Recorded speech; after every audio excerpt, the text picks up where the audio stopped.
Now let's do the point protocol. First point is lymph. The lymph one is very close to the nail bed. I recommend to take your finger and feel the point. And there's a little indentation.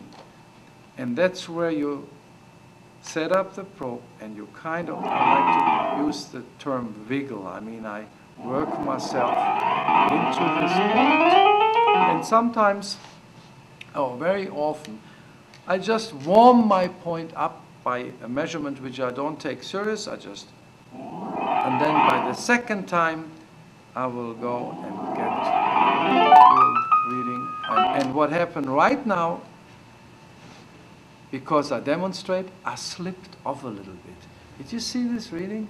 It kind of got and then high and then it started changing. So I was slipping with my electrode a little off. Because say you have that petite lady with very small hands. It's not so easy to get to these points sometimes. So be aware of it. It can be every patient has his own physiognomy. And so therefore, that is a little bit of a challenge too. So we have to realize that in the process. So it just takes practice, a little bit of experience, but eventually you will get a feeling for it. And why I say feeling, that's a very important part. You don't want to work like a robot here. You want to feel it. Think about that. The probe is an extension of your finger. Think you go with your finger and would measure. So think that's your finger. And when you hold this, hold it like you would write a letter. Why? Because you've done that 1,000 times. And it's an easy thing to take a pen. And you've done that already many times. So don't try to hold it any kind of in an art way. Use it like you have a pen in your hand. And think about it had nerves in it and feels. And you feel. You can feel with it. When you feel it, it slips into the place. And then you have to remember, the skin will fight you a little bit when you test the first time. It will reject that. It feels as an impact. So the skin may tightens up a little bit. So that's why I use the term, I warm the point up. By just first getting a feeling for it, for the location, for the thing. And then I go to my real test. And that was a steady reading. This was lymph point 1. Now I go ahead and press the button and I come to control measurement point of the lymphatic.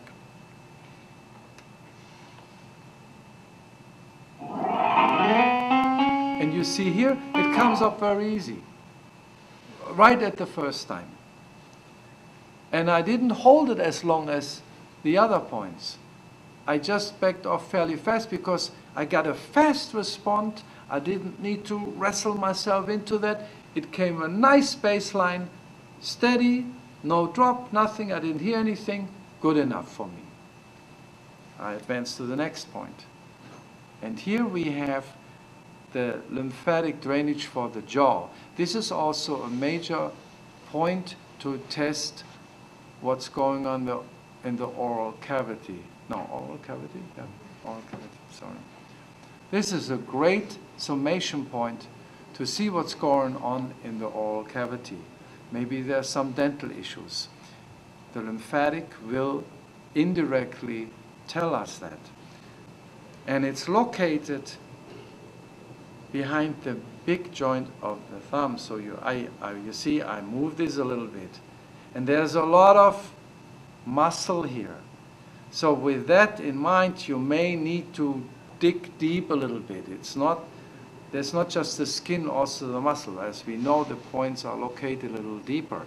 So it may take me a little while to get really conductance. Remember, there's a current running from here to this probe. So it has to be conducted, and the skin is a shield. See? That would be like 20. Of course there's no 20 here. So don't be fooled by that. So I didn't get to it yet. So I need to work myself in. He has to allow me to get in there. So, that's coming. 2 times, 3 times. Now I feel I'm going to get it. Oops, I slipped off, see? Even if you do it often, these things happen. Now I have a nice point. See, it took me a little bit. So don't get frustrated when you see these readings, because you look at the book and it should be perfect like this. Anatomically, every point is different. You work with a different challenge. It was a good reading, so we leave it with that. By the way, this young man I have here seems to be very healthy. At the beginning, don't hesitate when you practice with some of your patients or families who are willing to go ahead with it. You can mark the hand. And I advanced right now to the sinus point, and which was basically a straight line. Don't be confused when you see all these many points here. Don't let that confuse you. So, and another thing, this leaves a little mark. It's a nice round ring on the skin. And this is very valuable for you, because if you kind of have a funny angle and you push and you remove it, you may just see a half moon. And it also can hurt him because the edge is a little sharper. So it's like when you would, it cuts a little bit the skin, and it can be painful. But if you use it with full contact, it will not hurt so much. So that's an important part. Once you see that mark which was left, sometimes beginners go on different places at the same time. Don't do that. Go there where you were, right there. That was the point. So you do not move left, right, thing all over. Although, on the other hand, the points are not that narrowly located, because you know they are deeper. They're not on top of the skin, so the current gonna work in. Now, it's not so critical if I go a tiny little bit, an eighth of an inch or somewhere. That's not so important. So don't be just so glued. You want to do this so perfect. Oh, that's the point, and right there, and then you stress yourself out. And relax in the process. Put your shoulders down and breathe. And that's why you should first practice with family members. Let them suffer a little bit.